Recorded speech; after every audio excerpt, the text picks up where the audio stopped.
नमस्कार, मैं स्वीटी और आप देख रहे हैं द एसटी न्यूज। बिहार के शिक्षा विभाग के अपर मुख्य सचिव के पाठक लगातार शिक्षा व्यवस्था को सुधारने में जुटे हुए हैं, लगातार पटरी पे लाने में जुटे हुए हैं और इनका ये कोशिश काफ़ी रंग भी ला रही है, क्योंकि जिस तरीके से बिहार के मुख्यमंत्री नीतीश कुमार जब गांधी मैदान में नियुक्ति पत्र दे रहे थे तब उन्होंने भरे मंच से उन्होंने के पाठक का तारीफ भी किया था, जिसको लेकर काफ़ी जो शिक्षक वहां पे बैठे थे, नवनियुक्त शिक्षक, उनकी जो उन्होंने समर्थन भी किया। इसको लेकर नीतीश कुमार ने भी कहा कि जिस तरीके से आप लोगों ने इसको लेकर समर्थन कर रहे हैं तो कहीं ना कहीं शिक्षा विभाग के जो अपर मुख्य सचिव के पाठक हैं वो काम भी कर रहे हैं और अच्छा काम कर रहे हैं और शिक्षा व्यवस्था को सचमुच में पटरी पे ला रहे हैं और इसका रंग भी देखने को मिल रहा है, क्योंकि जिस तरीके से बिहार के सरकारी स्कूलों में जो शिक्षक हैं, हेडमास्टर्स हैं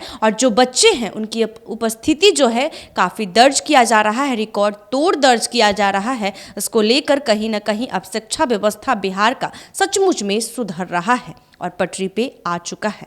आपको बता दें कि लेकिन एक के बाद एक नया आदेश के पाठक का आए दिन जारी होता है। ऐसे में एक और नया आदेश उन्होंने जारी किया है और कहा है कि जब एक स्कूल में पहुंचे तब उन्होंने एक 5वीं क्लास के बच्चे को खड़ा करके हिंदी पढ़ने को कहा, तब उन बच्चों ने सही से शुद्ध हिंदी भी नहीं पढ़ पा रहे थे। तब के पाठक ने जो हेडमास्टर से, जो वहाँ के शिक्षक थे, उन्हें एक टारगेट दे दिया और कहा कि जो बच्चे पढ़ने में कमज़ोर हैं उन्हें आप लोग 2024 अप्रैल तक इन बच्चों को सही ढंग पर या सही पटरी पे लाएं और इन बच्चों को सही ढंग से काफ़ी ज़्यादा इन बच्चों पर ध्यान दें ताकि ये बच्चे अच्छे से हिंदी भी पढ़ पाएं और एक टारगेट दे दिया, जिससे लेकर बच्चे में और टीचरों में टेंशन का बात आ गया। और ऐसे में लगातार जो शिक्षक हैं वो एक के बाद एक नए फरमान को लेकर आए दिन के पाठक से काफ़ी उन्हें मशक्क़त भी होता है, लेकिन के पाठक ने बिहार के शिक्षा व्यवस्था को पटरी पर लाने के लिए इन तमाम चीज़ों को कर रहे हैं और इसका रंग भी देखने को मिल रहा है।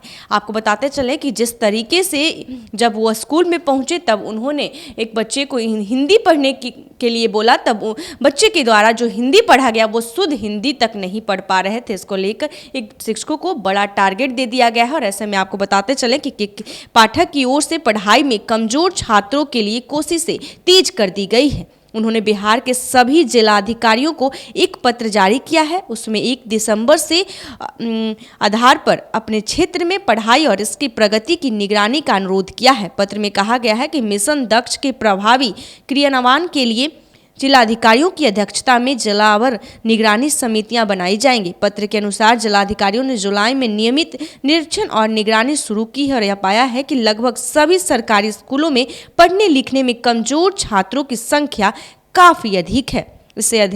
इसे ध्यान में रखते हुए विभाग ने राज्य भर के सभी सरकारी स्कूलों में 1 दिसंबर से मिशन दक्ष शुरू करने का फैसला किया है ताकि ऐसे छात्रों को शिक्षण स्तर में सुधार हो सके। पत्र में कहा गया है कि पढ़ने लिखने में कमजोर छात्र स्कूलों में अपने अन्य साथियों से बहुत पीछे हैं।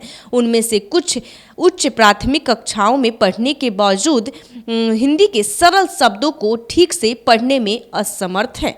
पाठक ने निर्देश दिया कि ऐसे छात्रों की पहचान प्राथमिकता के आधार पर की जाए। उन्होंने पत्र में कहा कि इसके बाद प्रधानाध्यापक शिक्षकों को अतिरिक्त कक्षाएं लेने के लिए कहेंगे। वही एक वक्त में 5 से ज़्यादा छात्रों नहीं चाहिए। ऐसे छात्रों को कठिन अवधारणाओं को समझने और सीखने की खाई को पाटने के लिए व्यक्तिगत रूप से ध्यान देने की आवश्यकता होती है।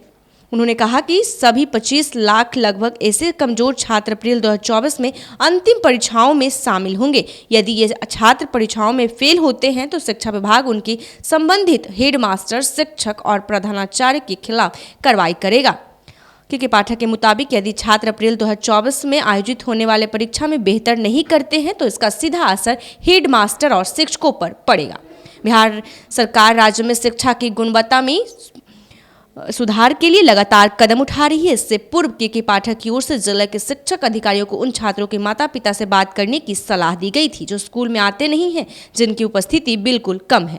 के पाठक ने उनकी उपस्थितियों को सुधारने के लिए शिक्षा विभाग के अधिकारियों को अभिभावकों से बातचीत करने की सलाह दी थी। शिक्षा विभाग के अधिकारियों ने 1 दिसंबर से मिशन दक्ष शुरू करने का निर्णय लिया है। तो आपको बता दें कि जब बच्चों की 2024 में परीक्षा होगी तब उनके अंक कम आएंगे तो इसका सीधा असर हेडमास्टर और प्रधानाचार्य पर पड़ सकता है, क्योंकि सीधे तौर पर के पाठक ने आदेश जारी करते हुए कहा है कि जो बच्चे पढ़ने में कमजोर हैं उन्हें हेडमास्टर और प्रधानाचार्य जो शिक्षक है वो काफ़ी विशेष ध्यान दें उन बच्चों पर जो एक सरल हिंदी भी नहीं पढ़ पाते हैं, उन पे काफ़ी आपको जोर देना होगा। और मिशन दक्ष के तहत 2024 अप्रैल में जो बच्चों की एग्ज़ाम होगी उसमें अंक अच्छे नहीं आते हैं तो इसका सीधा असर हेडमास्टर पर अब पड़ेगा। तो ऐसे ही तमाम खबरों के लिए देखते रहें द ST न्यूज़।